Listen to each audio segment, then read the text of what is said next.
Welcome back, fellow mitochondriacs, for another episode of Cancer as a Mitochondrial Metabolic Disease. I have some more to share about hexokinase, the enzyme, as well as things that we have at our disposal that have effects on this enzyme. And remember, this is a very important enzyme and part of the glycolysis pathway. Is considered what they call a rate limiting enzyme. And so, therefore, there is I believe this to be a very important enzyme to potentially target. And luckily for us, we have a great deal of things that have effects here. So we left off on the last video talking about 2-deoxyglucose, and to continue on with our discussion here. And just for those who are maybe tuning in and maybe missed the last video or are not familiar with cancer as a metabolic disease, what we're effectively talking about is a pathway called glycolysis. And glycolysis is part of normal physiology, depending on the type of foods you're consuming as being your energy source for your cells. But with cancer cells, they rely on this glycolysis system. And the glycolysis system is basically converting glucose or sugar into the next form of usable energy called pyruvic acid or pyruvate. And there's a series of enzymatic steps that are done to convert it to the final form of this pyruvic acid, which then is taken up by the mitochondria and then converted further to make energy by the TCA cycle and subsequently the electron transport chain within healthy cells. But given that we know that cancer is not using that type of metabolism to any degree that would sustain life, it's mostly being sustained by this aerobic glycolysis or the Warburg effect. And so I've highlighted here the enzyme is hexokinase, HK. This is the HK2 variant, and I've circled it here. And there are many things that we've talked about, and I've shown this slide now a couple of times, that have effects here. And some of those effects may be either a downregulation via changes in genetic kind of like expression, or it can be a straight up like blocking of the enzyme.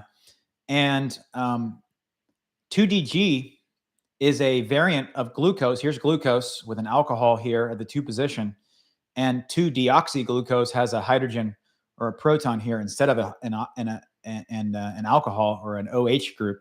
And that makes it almost the exact same molecule, but just different enough to where it messes things up for these cancer cells.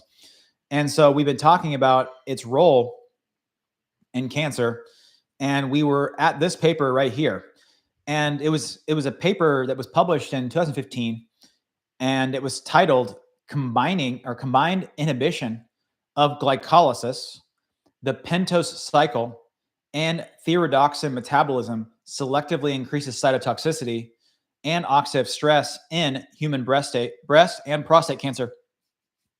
And what I highlighted here was inhibition of glycolysis using 2-deoxy-D-glucose, 2DG, for 24 to 48 hours, combined with inhibition of the pentose phosphate pathway, or the pentose cycle, as it calls it here, the PPP, using DHEA for 24 to 48 hours, increased clonogenic cell killing in both human prostate, and human breast cancer cells via a mechanism involving thiol-mediated oxidative stress. So that's kind of a lot to unpack there.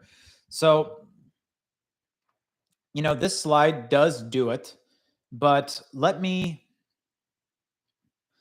take a look at this graphic here. So we have glutamine, and glutamine has to be converted to glutamate, and then glutamate with the combination of cysteine and glycine will make GSH here, glutathione. Okay, and glutathione is intimately involved with other antioxidant systems, such as the thyrodoxin system here, this TRX system. And NADPH is what's powering this process from happening, okay, to happen. And so what these researchers are doing is, and just to get oriented, because I had to get oriented myself, glucose is here, glucose 6 phosphate is here, okay? That is what is converted to the next step via hexokinase, the blockade, the enzyme in question we're talking about when talking about 2-deoxyglucose. And so you see that in order for how do I want to say this? In order for the pentose phosphate pathway to functionally work, you have to have glucose 6 phosphate and an enzyme, which is also the rate limiting step for the PPP, called glucose 6 phosphate dehydrogenase. And that's also known as G6PD. And so, what these researchers are doing is they are effectively blocking glutathione production with this BSO. Well, actually, I think they're just showing where different chemicals are able to have effects on, and this is another chemical that is inhibiting the thyrodoxine system. And what's interesting is that it does say DHEA here, but it doesn't say anything about. Okay, so it does have 2-deoxyglucose here. So anyway, my point is that they're using 2-deoxyglucose, which is blocking glycolysis. Okay, and then they're using DHEA, which is a sex steroid precursor to estrogen and progesterone, testosterone, et cetera, as a way to block G6PD. And I have a plan to actually talk about things that block the pentose phosphate pathway in the future, one of which being DHEA. But my point is they're combining a glycolysis inhibitor and a PPP inhibitor to try to have an effect on the cancer cell's ability to mount a response to oxidative stress. And they do that, okay? Because when we block G6PD and we inhibit the PPP or the pentose phosphate pathway, we are going to inhibit the creation of NADPH, which is required to recycle glutathione and these thyrodoxine antioxidant systems. And then when we block glucose 6 phosphate, or we block glycolysis, we block ATP production, we block the cancer cell's ability to create its own glycine to some degree, which is necessary for glutamine, for glutathione production. And then in addition, by blocking glucose, it actually kind of also to some degree has effects on glutamine as well. So my point is that they're using two modalities here, 2DG and DHEA. And then that says that surprisingly, when 2DG and DHEA treatment was combined with an inhibitor of glutathione synthesis, that was this BSO that depleted glutathione greater than 90% of the control, no further increasing killing was observed during the 48-hour period. And that was very interesting because we're like, okay, we are giving things that are blocking glycolysis and the PPP, as well as glutathione production. Why are we not seeing this increase in cancer cell killing, basically, right? And what they're saying is because that when they gave an inhibitor of thyrodoxine combined with TDG and DHEA or DHEA alone, there was significantly more killing of these cancer cells. So I think that what I would say is that about this is that number one, you can see the power of combinations, okay, of blocking glucose and glutamine, and even other pathways like the PPP, and showing effects. Number one. Number two, I'd also say that sometimes what we expect to happen, like in this case, we expect to have oxidative stress overtake these cancer cells because we're giving things that block the ability to recycle glutathione and make energy via glycolysis. You would expect maybe in this paper was expecting that the cancer cells would die. And again, it just shows that there's likely more to the story that we're still learning. And we're also, I would say that what I would say would be a big part of what's missing as part of this study was, if we go to Seyfried's work, it says glucose inhibition glutamine inhibition plus oxidative stress, right?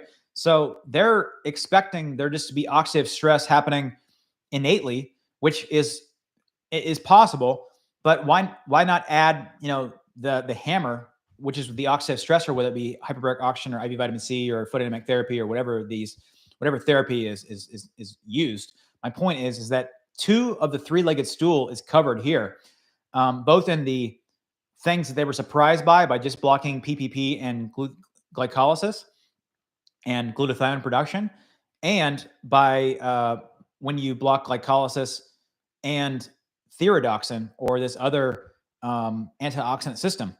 And what it said here was, and I think this is very, very, very key. It makes another point, okay, is that furthermore, enhanced cell killing of cancer cells and seen in combination was completely inhibited using a thiol antioxidant, NAC.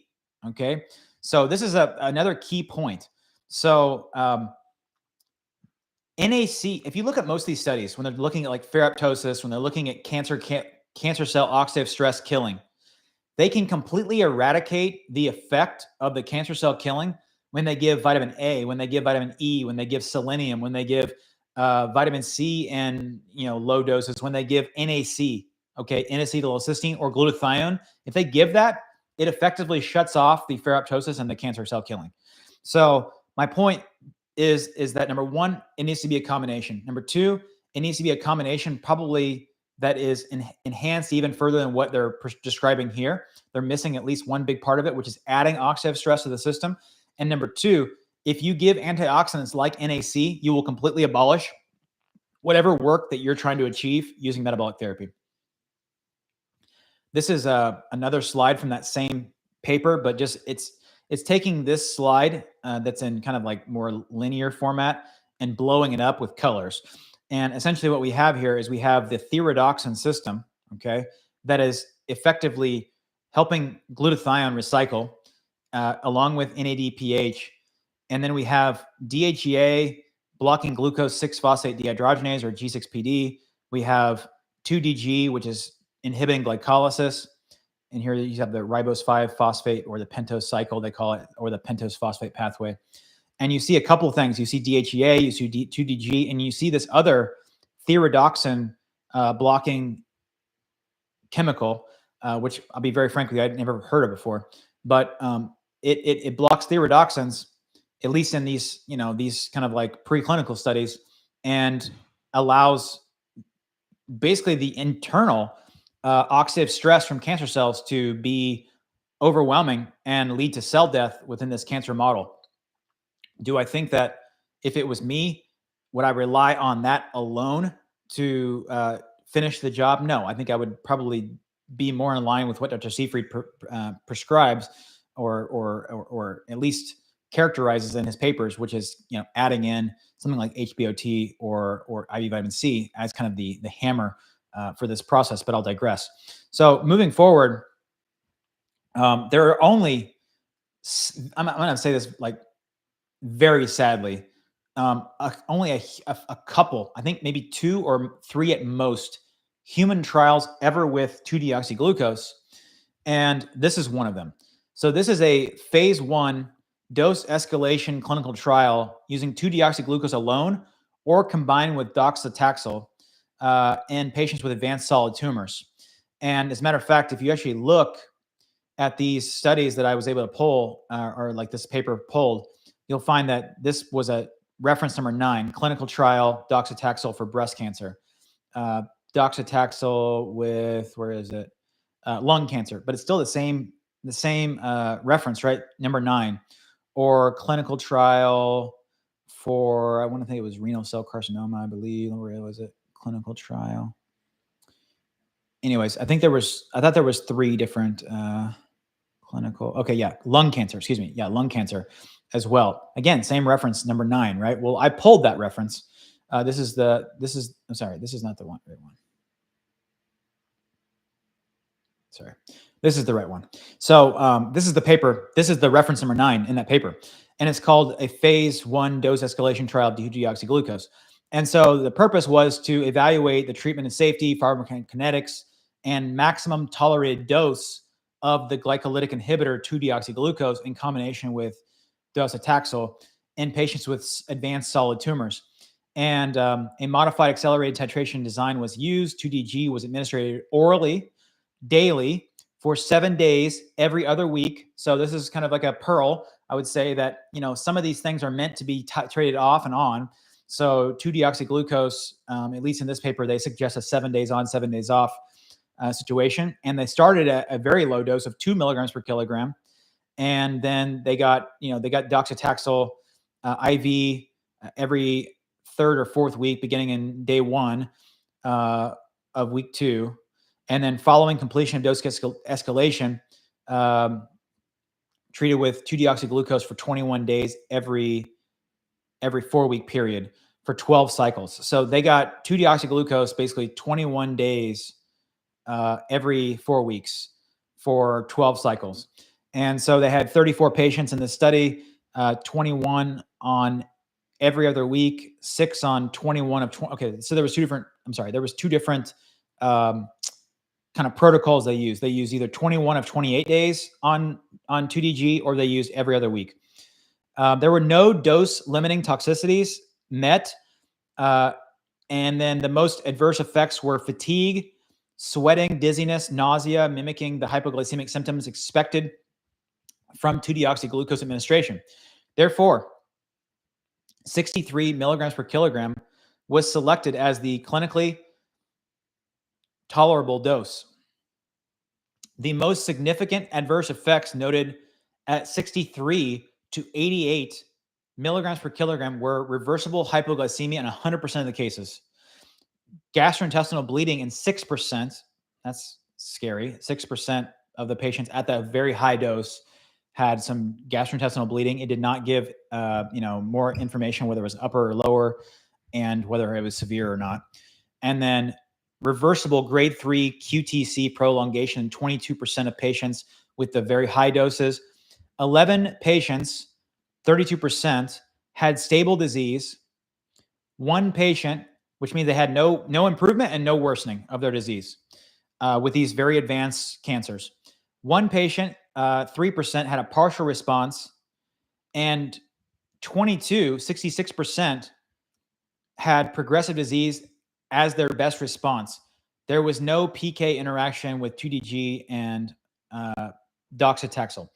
The recommended dose of 2DG in combination with weekly docetaxel is 63 milligrams per kilogram per day with tolerable adverse effects. So this was kind of like a figuring out what the dose of 2DG potentially could be. And this is a fairly old study. This was from February of 2013, excuse me. Going further into the actual paper itself, I wanted to look at the toxicity. And what it said here was toxic effects of 2DG result from its ability to block glycosylation, but not glycolysis. Ketogenic diet increases tolerance against glycolysis inhibitors. Isn't that something that I've been saying now for a while, is that very likely being on a ketogenic diet and being fat adapted is going to make it to where you have less side effects and less negative effects of these glycolysis inhibitors. And what does it say? These authors say ketogenic diet increases tolerance against glycolysis inhibitors, which makes a ton of sense, right? Experimental results show that 2DG is relatively harmless compound at low doses, but that it can lower blood pressure and slow breathing at higher doses. Most of the clinical studies indicate that clinically tolerated doses of 2DG is up to 63 milligrams per kilogram per day. So let's just do some quick math here. I am 70 kilograms. And if I did that, it would be about 4,000 milligrams of 2DG, 4,400 to be exact, milligrams. So 4.4 grams for me per day for like a 1 week on, 1 week off, basically is what they were doing in most of these studies. Beyond this, several side effects are observed, including reversible I'm guessing they meant hypoglycemia, and they didn't have hyperglycemia, gastrointestinal bleeding, QT prolongation. However, recent studies carried out by DRDO at a higher dose of 90 milligrams per kilogram per day. Exposure to 2DG causes cytotoxicity and radiosensitization via a mechanism involving the change in thiol metabolism and these effects are more prominent in transformed versus normal cells. So basically, even though we're expecting only to being affecting glycolysis, because glycolysis is kind of the gateway or the door into the PPP and therefore NADPH and therefore the recycling of these thiol-based metabolisms such as the thioredoxin systems or the glutathione systems, then therefore it has effects by changing the ability of those systems to handle more oxidative stress. And it says that these effects are more prominent in transformed versus normal cells, which makes a ton of sense too, because in normal cells, we can be metabolically flexible and we can deal with other macronutrients coming in, whereas cancer cells rely on glucose. So therefore, by shutting that off, that is a big hit to their metabolism. So the next paper that I found was interesting. It was published later in 2019, and it was using 2-deoxyglucose augments photodynamic therapy induced mitochondrial caspase independent apoptosis and energy mediated autophagy. So this was using human breast cancer cells, but it was not a human clinical trial. Just want to make that clear. So what it says here is that compared to either monotherapy of 2DG by itself or photodynamic therapy by itself, when you combine them, resulted in significantly higher cytotoxicity in the 3 breast cancer cell lines, probably an ER positive, PR positive, and HER2, and maybe a triple negative or something like that. I have to dig into the paper to say exactly, but that makes the most sense. Like a hormone positive, a triple negative, and a HER2 probably positive, and which was consistent with tumor growth regression trends in the xenograft model, a synergistic augmentation of the mitochondrial dysfunction in terms of ROS generation, basically the mitochondrial membrane potential loss, and a downregulation of this PGC1 alpha, which is a very critical part of regenerating mitochondria, were seen. And ATP depletion was seen in patients receiving, or in these cells receiving 2DG and photodynamic therapy. In addition, nuclear translocation of AIF and subsequent DNA damage indicated that the cytotoxic effects were mediated by a caspase independent mechanism, which was relieved by the ROS scavenging N-acetylcysteine. So again, how these therapies effectively work, whether it be photodynamic therapy, whether it be IV vitamin C, which we're going to talk about IVC and HBOT and ozone and all those in the future. But effectively, these are oxidative therapies. We're adding oxidative stress to the system when the system is primed for the inability to handle that, right? So when we give 2DG, we're priming the system to not be able to respond to ROS. When we add photodynamic therapy, we're giving a bunch of reactive oxygen species through light and through a photosensitive chemical to create massive amounts of oxidative stress. So you can see here that it was relieved. This process of killing cancer cells was relieved again by N-acetylcysteine. And you're going to see that in multiple publications. When they want to stop an experiment, they give NAC, they give vitamin E, they give vitamin A, they give CoQ10, they give something that is a powerful antioxidant. And in most of these studies, they probably use NAC, to be honest with you, or glutathione. But my point is that this is exactly why we don't want to be taking things like NAC or glutathione when we're in metabolic therapy, because it's going to inhibit us from having a success in that area. Doesn't mean it's not good for preventive medicine. I mean, there's all kinds of things that we use NAC for. Lowering blood glucose. I mean, I didn't talk about it because I didn't want to like muddy the water with like thinking that it's a good idea to give during cancer, but NAC is like as powerful as metformin in studies. So it's got a role in human health and in preventive medicine and other things, even in treatment of other conditions, but not in cancer. Okay, like that would be a big no-no, and especially not in the treatment of metabolic therapy. Also, NAC would probably enhance radiotherapy. Basically, it would enhance.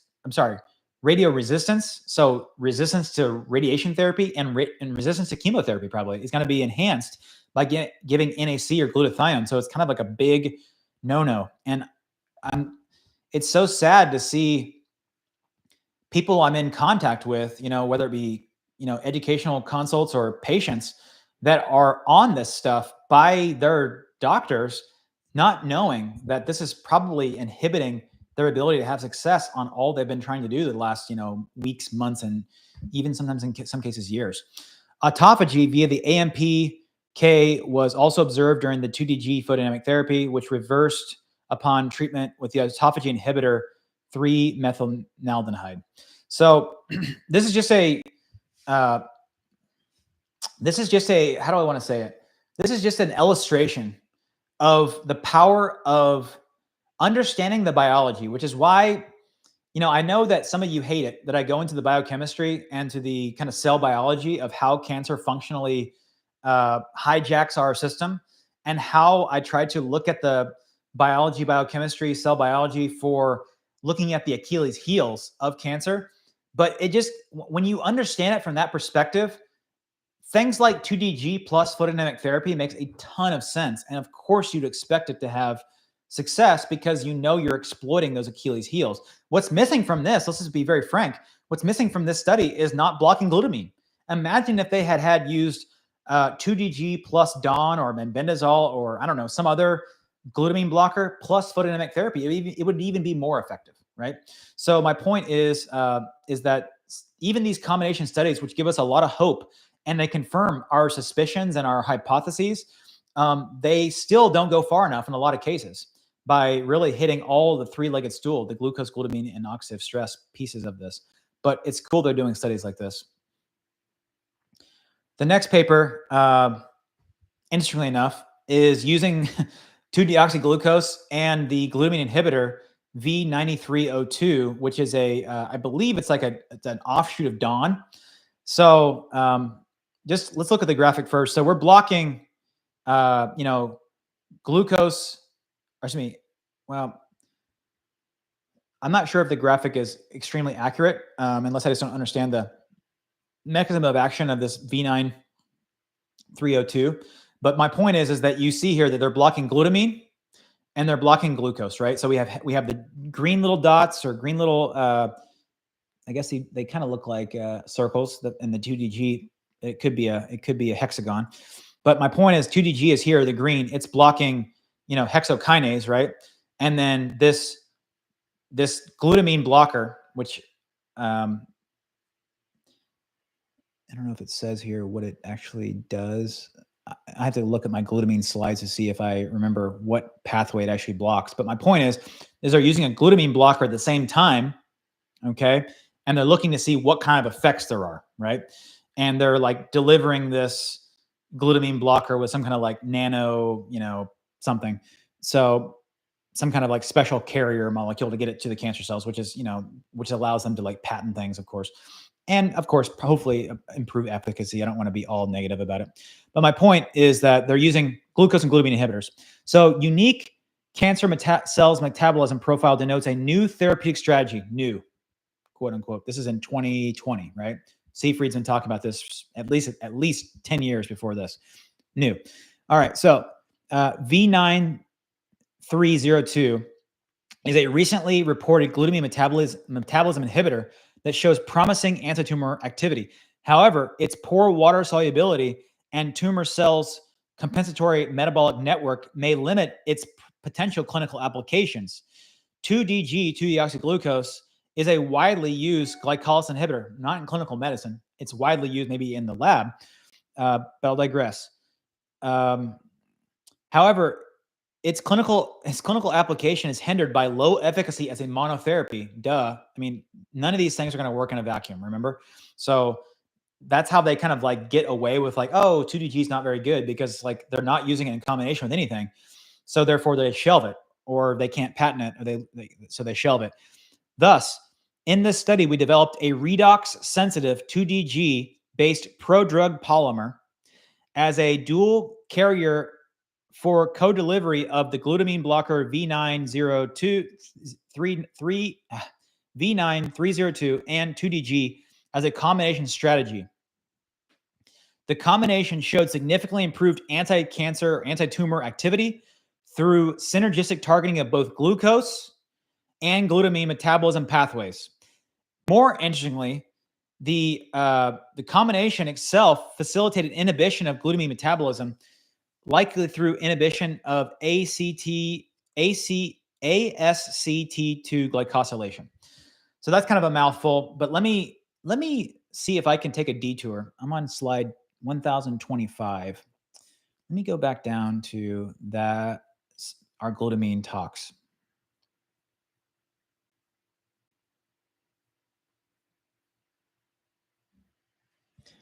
So what I was saying was, and actually that chemical, oh, here it is, V9302. So it blocks SLCs except SLC1A5. It is an inhibitor of the transporter, okay? So is berberine, so is quercetin, so is EGCG, so is curcumin, milk thistle, all of them all block this transporter. I have videos on those. But my point is that it's blocking this right here, okay? So what I wanted to look at was,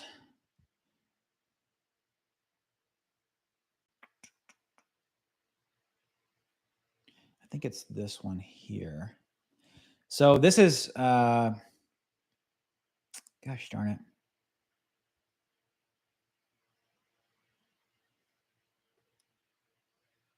LAD2.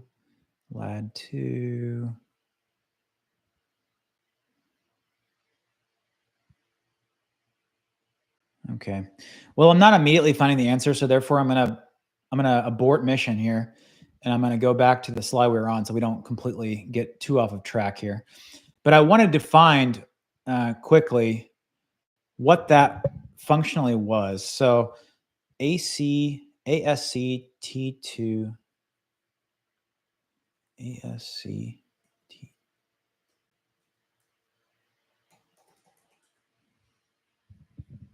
Okay, so ASCT2 is the SLC1A5. Okay, that's kind of what I thought it was, but I wanted to make sure that was the case. So let me go back to our live stream here. So I want to confirm my suspicion here. So basically, what it said is that when they gave just 2DG by itself, it further facilitated the inhibition of glutamine metabolism through inhibition of ACT2 or SLC1A5, better known as glycosylation. So my understanding is that basically for this transporter of glutamine to be functionally active, it needs to be glycosylated, and that requires glucose to do it. So therefore, 2DG has like an indirect inhibition of glutamine by itself. Okay, but when you add the glutamine inhibitor for SLC1A5, there's a more pronounced anti-cancer effect, which I think is pretty freaking cool. But I think it's also kind of sad that it's March 2020 and they're just kind of like figuring out these combination studies, but at least it's better than never, I guess, right? All right. This was another interesting finding, and I think it is important to note. So cancer cachexia is a big problem, and it has to do with like muscle wasting in cancer patients. And a lot of that is because of the basically resources from the bloodstream are being stolen from the muscle cells. So they just don't have the ability, which is why resistance training is such a powerful intervention to help protect against that. Because when you resistance train with like either weights or kettlebells or bands or whatever you like to do, then you basically create a stimulus that actually kind of like pulls the tug of war towards your muscle cells and allows you to prevent that. But I'll digress. So this paper was titled 2-deoxyglucose alleviates cancer cachexia, induced muscle wasting by enhancing ketone metabolism and inhibiting the Cori cycle. This was published in September of 2022, excuse me. And it says that cachexia is characterized by progressive weight loss accompanied by the loss of specific skeletal muscle and adipose tissue, increased lactate production, either due to the Warburg effect and from tumors or accelerated glycolysis effects from cachectic muscle, is the most dangerous factor for cancer cachexia. This study aimed to explore the efficiency of 2-deoxyglucose in blocking the Cori cycle activity and its therapeutic effect on cachexia-associated muscle wasting. And what it said here is the cachexic scalar muscle of tumor-bearing mice exhibited altered glucose and lipid metabolism, decreased carbohydrate utilization, and increased lipid beta oxidation. It means that these muscle cells are using fat as fuel more so than glucose, because the glucose is being stolen away in some respects by the cancer cells. Significantly increased gluconeogenesis and decreased ketogenesis were observed in the cachexia mouse livers. 2DG significantly ameliorated or stopped cancer cachexia-associated muscle wasting and decreased cachexia-associated lean muscle mass and fiber cross-sectional areas. 2DG inhibited protein degradation associated UPS and ALP, increased ketogenesis in the liver, and promoted ketone metabolism in skeletal muscle, thus enhancing mitochondrial bioenergetic capacity within the muscle cells. 2DG effectively prevents muscle wasting by increasing ATP synthesis efficiently via the ketone metabolic pathways and blocking the abnormal Cori cycle. That's a mouthful. So let's take a look at this in graphical representation. So basically, under normal physiologic conditions with cancer being present, this Cori cycle is ramped up because it's trying to get rid of all the lactate, okay? And so that is damaging. This cycle being upregulated is kind of like damaging the muscle cells. And so there's like an upregulation of gluconeogenesis, and there's an upregulation of this Cori cycle, and the muscle cells are mostly using fat for fuel. If I'm not, let me double check I'm not mistaken here. So there was an altered lipid metabolism, increased beta oxidation and decreased carbohydrate utilization, right? And yeah, that's what I thought. And so my point is that this cycle is effectively broken by giving 2-deoxyglucose because glucose can't participate in the aerobic, basically anaerobic metabolism to make lactate. So it shuts this system down, which ultimately allowed the liver to have decreased levels of gluconeogenesis and increased ketone production, which then went to the muscles and actually protected them from further muscle loss. So it's kind of like a variety of vicious cycles that are blocked by giving 2-deoxyglucose for these cancer patients. And you see that the cachexia, here's the muscle like fibers, like you see them like they're smaller and there's more like tissue between. And you see that when there's less cachexia, you see the muscle fibers are larger, more plump, and there's less kind of like, it's not fibrosis, but it's like fascia or connective tissue between the muscle like fibers. So what they're able to see is that they're able to see the cachexia is not only stopping, but reversing when they give 2DG, which I think is, it's not really something that we talk about much with cancer's metabolic disease. We're looking at glucose and glutamine just purely from like biosynthesis and ATP production and glutathione production. But this is also a big deal, right? Like cancer cachexia affects, everyone. And, considering that the foundation of metabolic therapy is a calorie-restricted therapeutic ketogenic diet with potentially, intermittent or even prolonged fasting, that can be very limiting by a lot of people with cancer because they're already very thin or on the borderline of being thin. And so they need all the help they can get to help preserve their muscle, which is why resistance training, again, is a top recommendation for multiple reasons. But, potentially 2-deoxyglucose could help in this endeavor as well, which I thought was interesting, which is why I wanted to share it with you all. All right. So interestingly enough, there is such a fervor or an interest in Fenbendazole.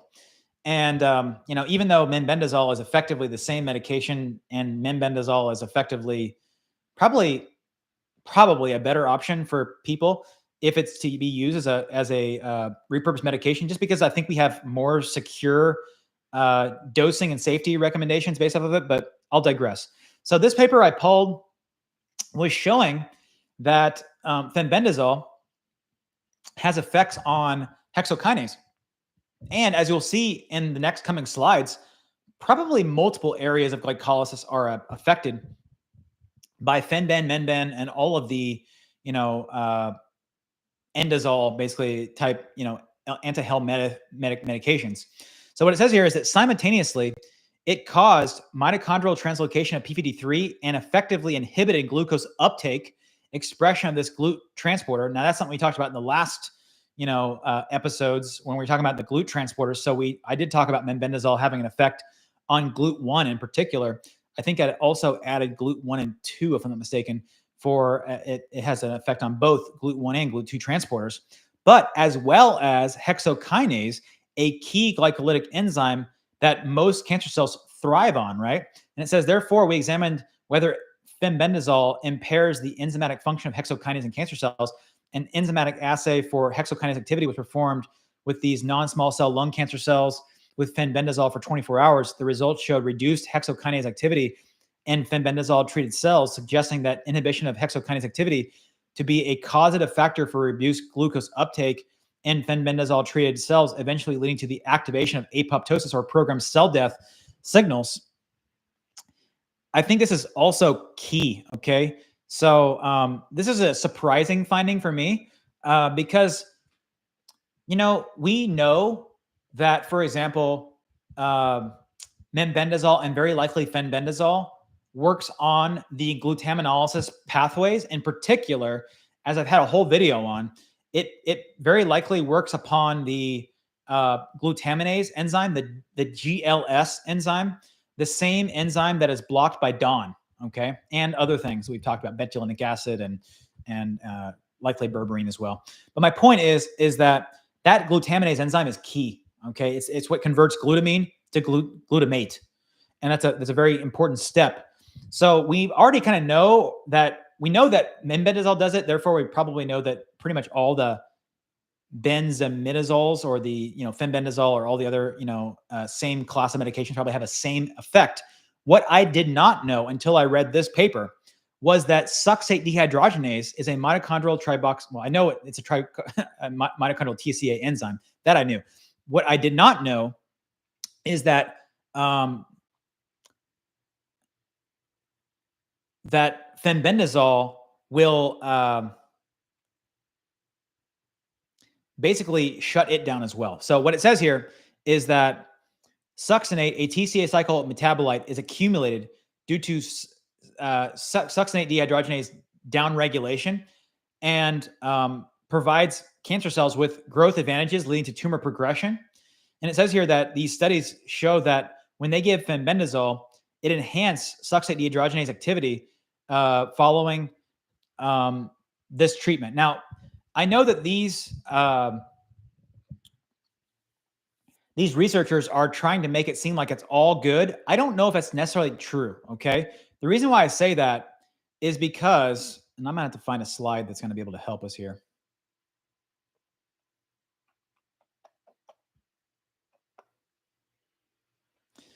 Well, what I'll say is that glutamine, one of the reasons why it's used heavily is that it makes energy and it's fermented, okay? Just like glucose is, but it's not fermented into lactic acid. It's fermented into succinic acid, okay? So succinate is not really good to have around in high amounts, okay? So I do think that succinate dehydrogenase and upregulating it is probably good because it'll break down the succinate. But it may not be all good because it may lead to accumulations of other things that may be also shut down. So my point is that succinic acid, which is a metabolite that is can be accumulated and lead to at least partially contributing to the tumor microenvironment or the acidic tumor microenvironment, such as lactate does as well. I think decreasing that is good. But if it allows it to go further in the TCA cycle, and I don't know if I have a graphic that can actually functionally show us this, that's at my fingertips, looking at the TCA cycle. I probably don't. But my point is that it probably is good, but it may have a double-edged sword. My point is that I was not aware until I read this paper that succinate dehydrogenase was suppressed in cancer. And I did not also realize that fenbendazole has a beneficial activity upon succinate dehydrogenase. But that being said, I'm always happy to be surprised. Now, what they did was there was an evaluation of a combination of fenben, 2-deoxyglucose, and DCA, another chemical compound that we've talked about in the past which is blocking a very important enzyme called pyruvate dehydrogenase kinase.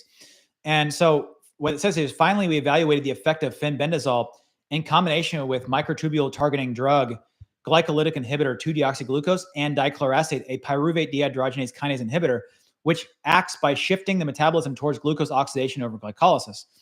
If you want to look up 2DCA, I have a video on it. Just look up DCA. I have a whole video on it, and it'll explain kind of like what it does.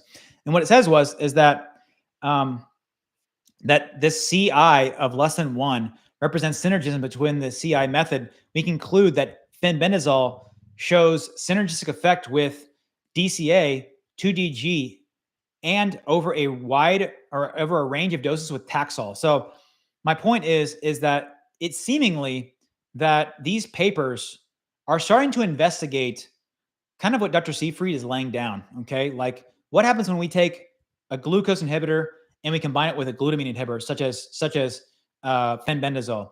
Or in this case, we're talking about fenbendazole's ability to shut down hexokinase glucose transport uptake as well.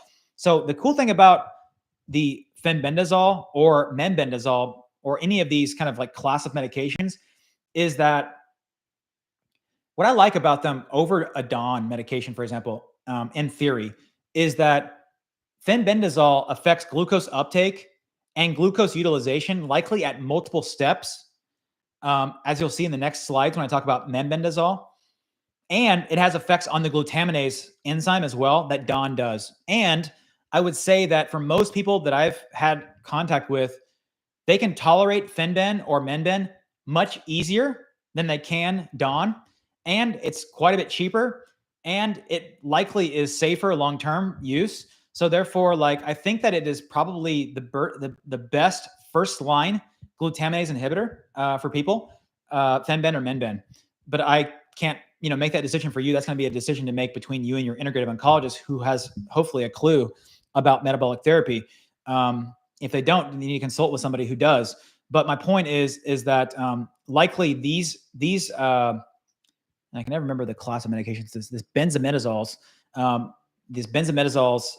this class of medication seems to have profound activity on glucose and glutamine, which is very beneficial for us. Now, I pulled this paper because my gut tells me that the standard dosing for fenbendazole that is used all over the internet is probably very low.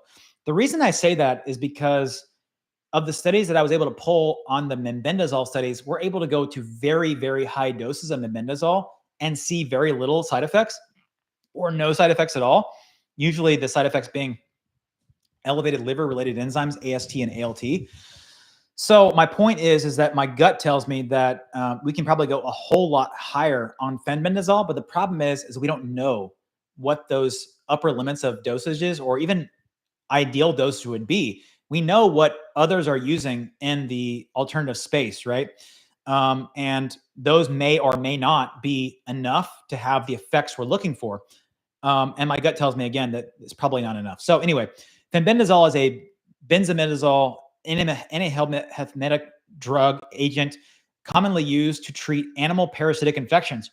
In humans, other benzimidazoles such as menbendazole or albendazole are used as antiparasitic agents. Since fenbendazole is not currently approved by the FDA or EMA, its pharmacokinetics and safety in humans have yet to be well documented in medical literature. This is why I don't generally recommend it to people, because we don't know a lot, right? Because it's not that it's not good or bad, it's just we don't know. Despite this, insights can be drawn from existing in vitro and in vivo animal studies on its pharmacokinetics.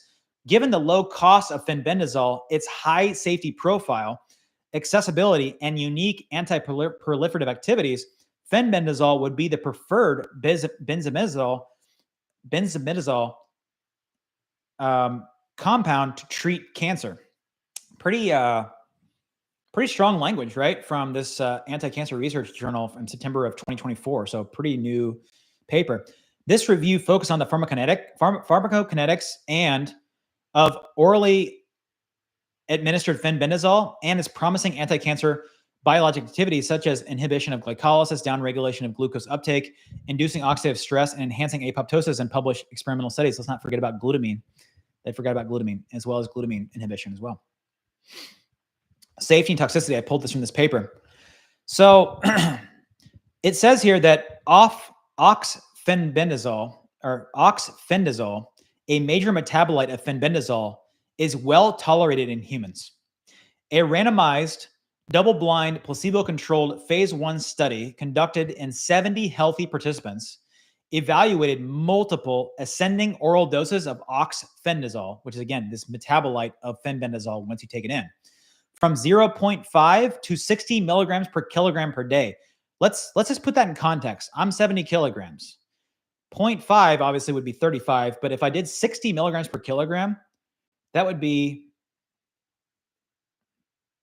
4,200 milligrams of this metabolite of fenbendazole, right? Which means the fenbendazole parent compound would have to be even higher than that. Okay, you see what I'm saying with, like, I think that the dosing that is used on the internet is probably, I'm not saying it's complete bogus. I'm just saying that it's probably not high enough to have the effects that people are looking for. And my gut told me that because of how high these menbendazole studies are going. But I'm going to digress. The dose study found acceptable safety and tolerable profiles even after 5 repeated daily dosings at 15 milligrams per kilogram. So they were getting 60 milligrams per kilogram of this metabolite, and they were having acceptable safety and tolerable profiles. This clinical trial also characterized the disposition of fenbendazole, describing the drug as a one-compartment model with formation rate limiting elimination. So what can we take from this? We can take that, number one, the 222 or 444 as used by most people is probably grossly underdosed by a factor of, at minimum, probably like 5 to 10. But we don't know for sure. Just throwing it out there. What I would say is that it's very likely to be safe in higher doses. I would also say that when we look at menbendazole studies for glioblastoma multiforme in particular, they're using menbendazole at very high doses, up to 200 milligrams per kilogram daily for months on end without a problem. So for me, again, this like 4 days on, 3 days off thing that's like proposed by people on the internet, I don't know if that's necessary or even good. And it then makes me question the entire premise of press pulse, if you want me to be very frank, that maybe we don't have to actually pulse glutamine inhibitors or glucose inhibitors, because fenbendazole and menbendazole are doing both, right? Glucose and glutamine inhibition. And people are tolerating it well, and they're seeing benefits in GBM research. So my point is that when we look at what was proposed in the lab and makes sense in a lot of ways, when we get to like clinical trials of what the information we have, we don't have all the information we want. We see that may not be necessary or even beneficial that you take time off. That being said, it looks like, at least with 2-deoxyglucose, that a 1 week on, 1 week off, seems to be preferred. And you could maybe still call that press pulse. I don't know. But when I think about press pulse, I'm thinking about like day 1, day 4, day 6, day whatever, doing a pulse of something, some agent, right? And that may not be necessary. That may not be preferred. It may not be beneficial, but there's just too early to say. My gut tells me that probably the glucose and glutamine inhibitors probably don't need to be pulsed, or if they do, it can probably be pulsed for a longer period of time than we believe, without causing any significant side effects, and probably enhancing the therapy as a whole. My thought has always been, at least in the last probably 3 to 6 months, that the true pulse of press pulse is probably the oxidative stressors like IBC, photodynamic therapy, HBOT, et cetera. That's probably the true pulse. But that's this one person's opinion on this situation. I wanted to talk about menbendazole a little bit further. And maybe we'll have to wrap up on this. Maybe I won't be able to get to the secret compound that I wanted to talk about. It's not really a secret. It's 3-bromopyruvate, which is something that a couple people have asked me to talk about, that I wanted to talk about. And I will, and maybe it'll end up being the topic for Monday. But my point is that I wanted to particularly talk about extra modes of action of Menbendazole and likely Fenbendazole and the entire class of medications on glycolysis. And for this, it would be really helpful to have a glycolysis pathway, but I don't. So what I did was I wrote myself some notes because I also had to look up, what these metabolites are products of and substrates for, right? So my point is that Menbendazole, you can see here that we have glucose 6-phosphate is lowered in cancer cells because of the inhibition on hexokinase. But we actually see a stronger effect here with this fructose 6-phosphate being lower. And that suggests that there's an inhibitor of glucose 6-phosphate isomerase, or GPI, is also likely being inhibited here. We see a lowering effect here, but we see a very strong effect here at this level at the PEP, which suggests that it's also an enolase inhibitor as well. So what's cool about Menbendazole and Fenbendazole is that it blocks hexokinase, likely glucose 6-phosphate isomerase, likely enolase, as well as having multiple steps within glycolysis as a blockade.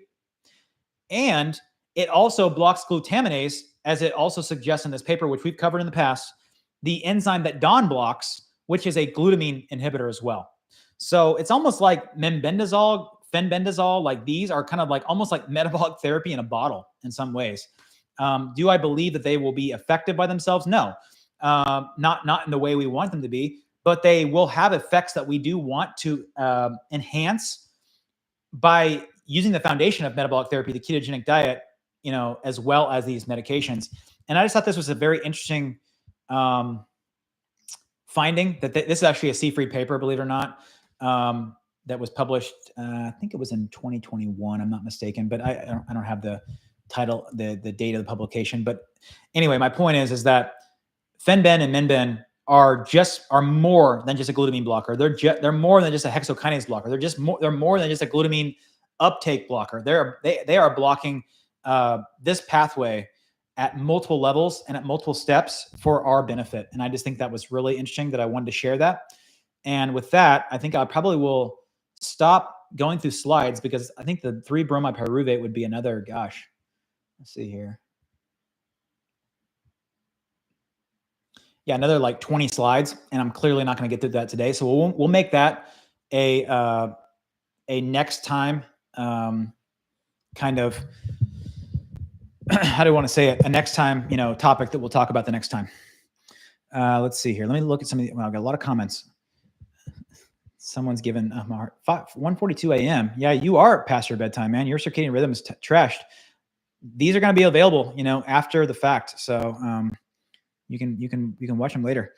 Let's see here. Did Fenbendazole and Menbendazole have the same work system? Kaus and here so hard to get Fenbendazole, but easy to get Menbendazole. So I don't exactly know what you're saying because I'm guessing it's translated from another language is what I'm guessing. But my point is, I think what you're saying is, does Fenben and Menben work the same?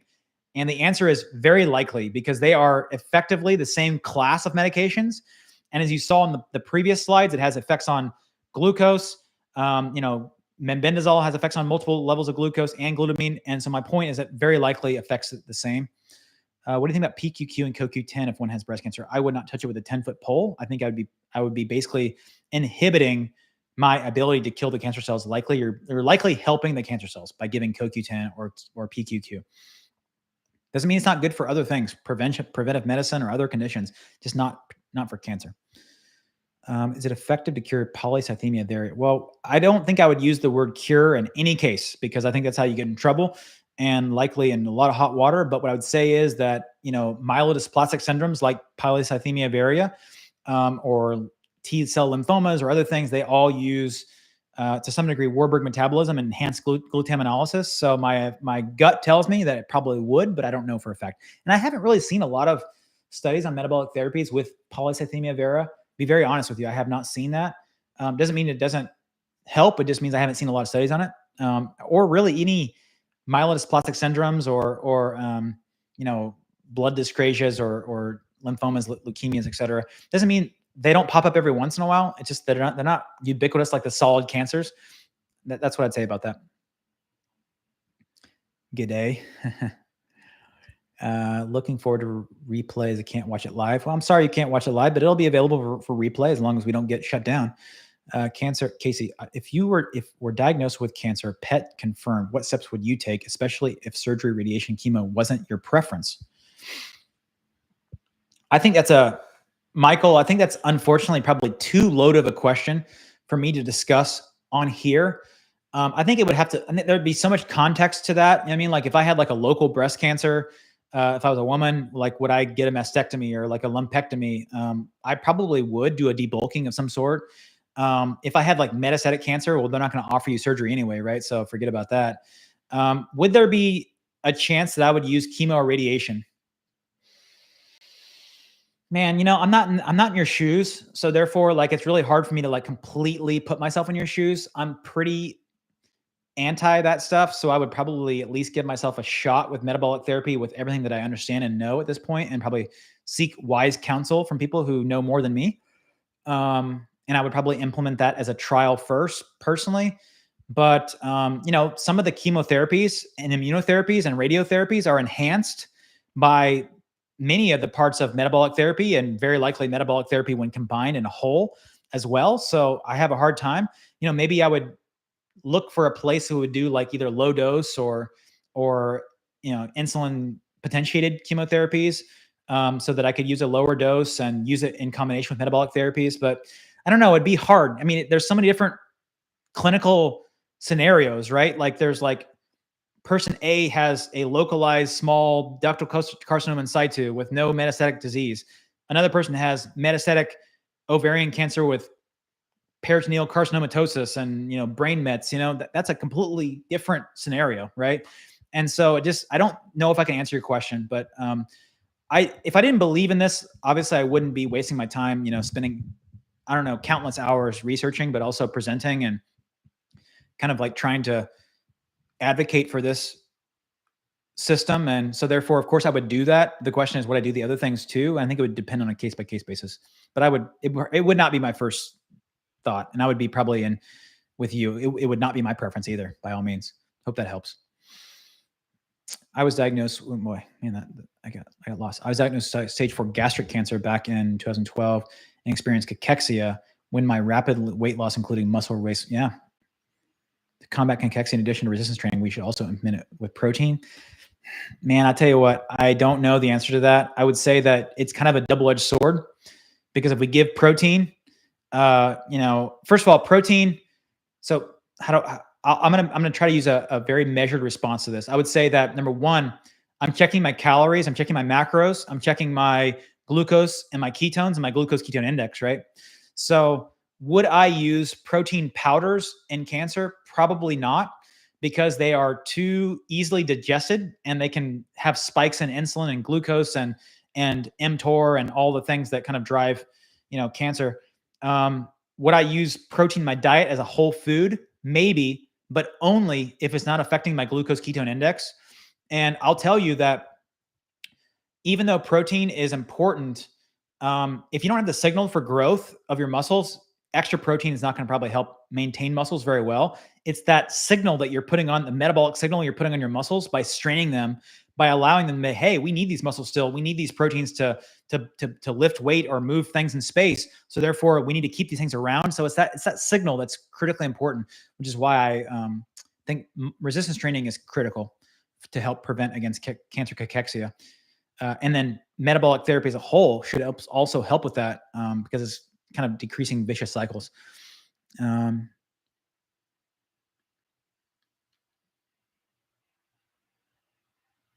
Sylvia is giving information to Michael, so I'll let you guys have that amongst yourselves. That's nice. You're welcome. I'm glad this presentation, you liked it. I'm glad you liked it as well, Sylvia and Eddie. Come at it 3 ways, 3 channels. Yeah, that's the way I look at it. I look at it as a 3-legged stool. My mentor, Dr. Cruz, talks about the 3-legged stool of light, water, and magnetism.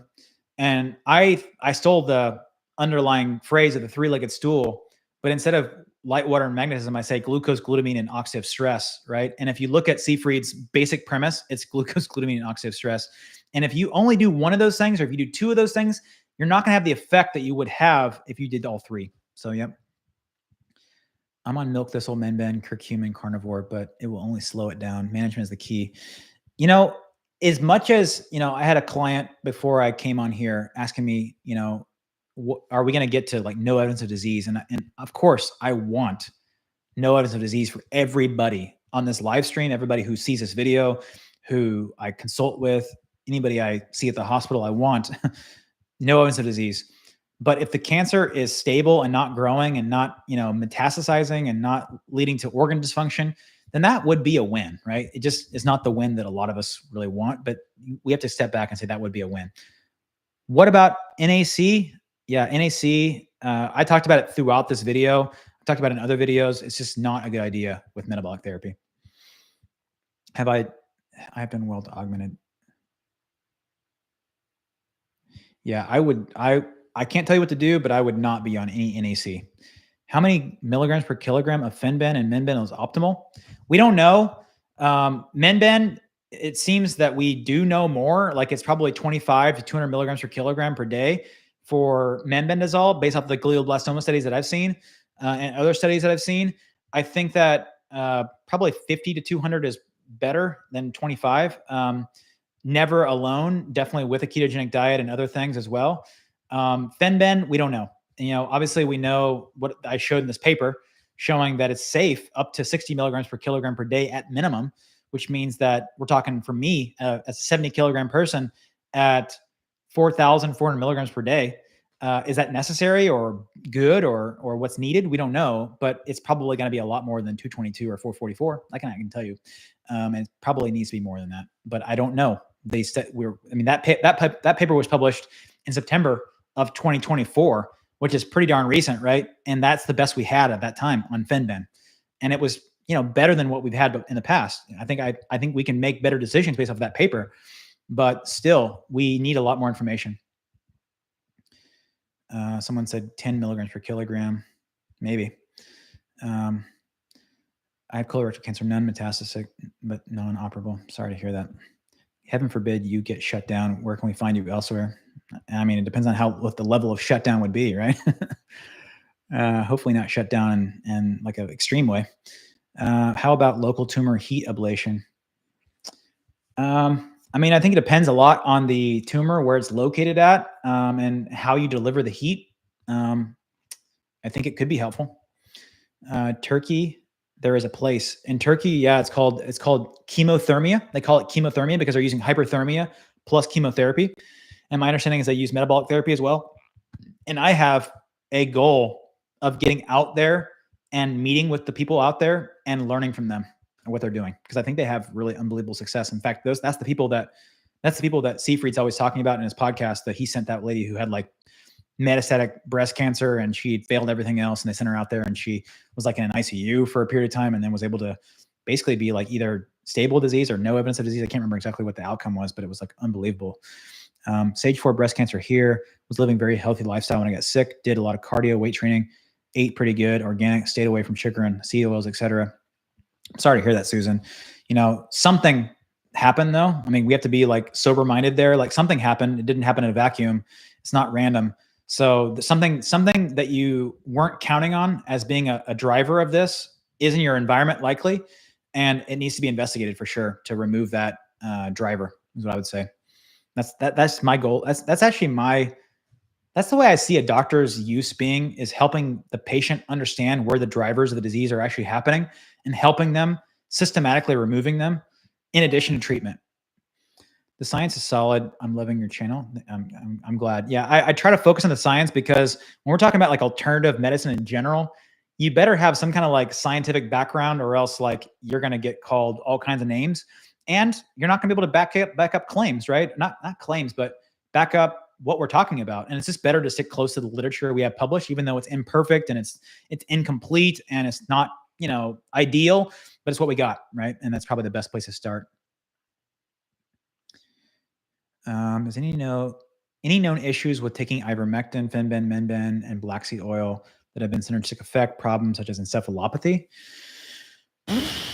Well, encephalopathy can be caused by multiple things. The only way that I can see encephalopathy maybe being caused by Menben or Fenben would be causing such damage of the liver that it cannot process or metabolize ammonia and cause like what they call hepatic or ammonia-based encephalopathy.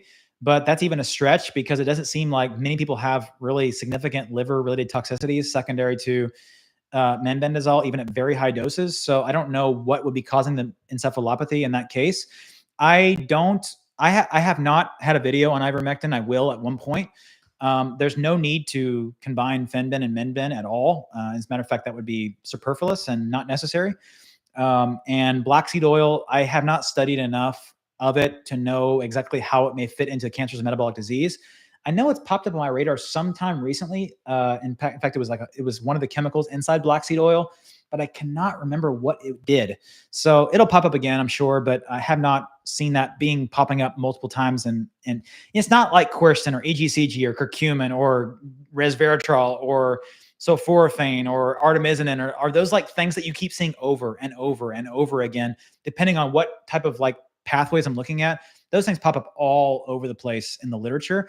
And I don't know if it's just because they're more well-known, so they get studied more. It's kind of like a self-fulfilling prophecy, or if they just are so amazing that's why they're studied over and over again. I don't know the answer to that. Excellent presentation. Thank you. It's like a fire. You need a fuel, spark, and oxygen. Exactly. I have used that analogy that it doesn't matter if you have a Prius. Well, maybe not a Prius is not a good example. A very like, I don't know, small gas powered car, right?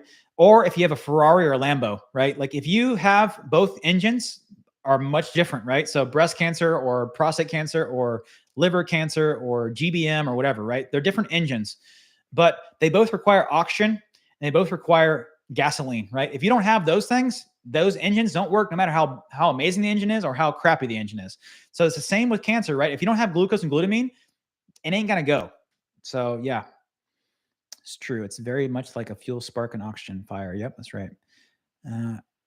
Let's see here. Thanks for responding, Stage 4 back in 2012. Well, the fact that you're still kicking at 15 years later with stage 4 cancer is like a testament to what you're doing. It's awesome. I mean, it sucks that you still have cancer. That sucks. I mean, that I can't minimize, but the fact that you're still here and on a live stream talking about cancer metabolism and have your faculties, you're still here. That's pretty unbelievable.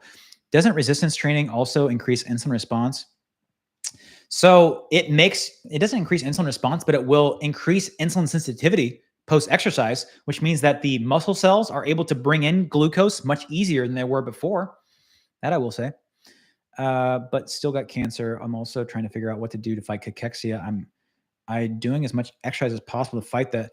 Well, that may be a double-edged sword, Susan. So, for example, if you're doing a ton of cardio, that could maybe make the cachexia worse in some way, right? Because those are like kind of like, if you look at it, let me just take example. Look at a sprinter or a power lifter, or not a power lifter, but a bodybuilder, right? And they're lean and muscular, right? But if you look at like a distance runner, they're very thin. And so my point is that long distance cardio running, like stuff like that, can probably maybe enhance the cachexia in some ways. It may be good in other ways. Like it may take glucose out of the bloodstream, for example. So there may be big benefits to it.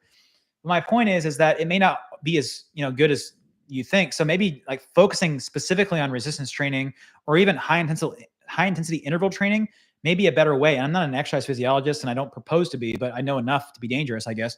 And what I'd say is it seems like those type of modalities like sprinting and high intensity interval training and like,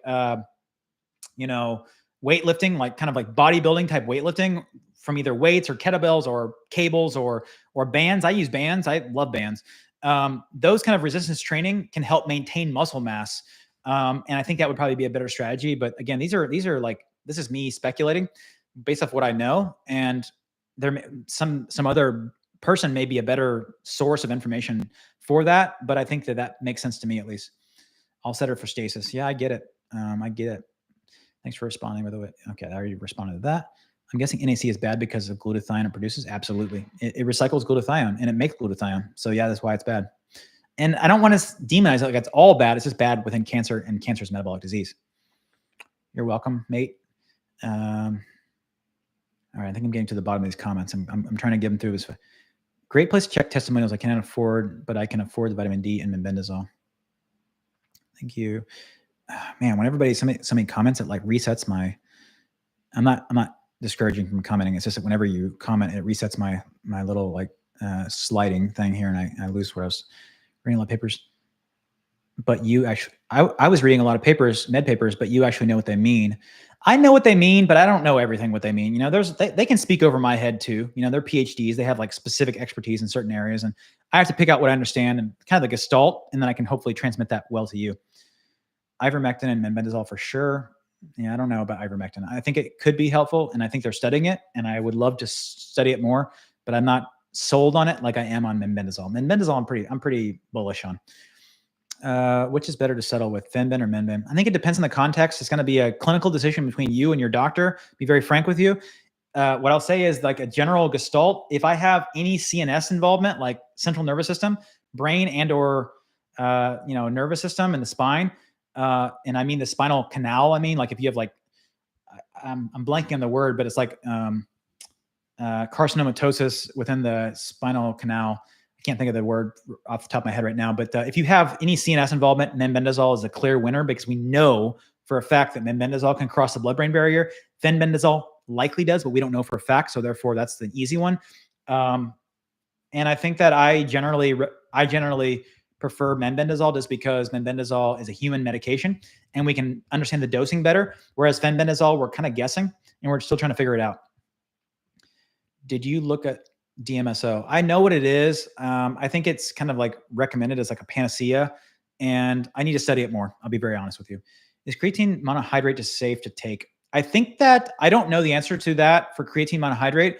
I've seen podcasts with like exercise scientists talking about how creatine maybe is helpful for cancer, but it may not be. So I think that I need to look at that before I would be able to give any even like general recommendations about creatine. I would be a little scared too. Just like in that one paper, like just to go back real fast, like for example, where was it?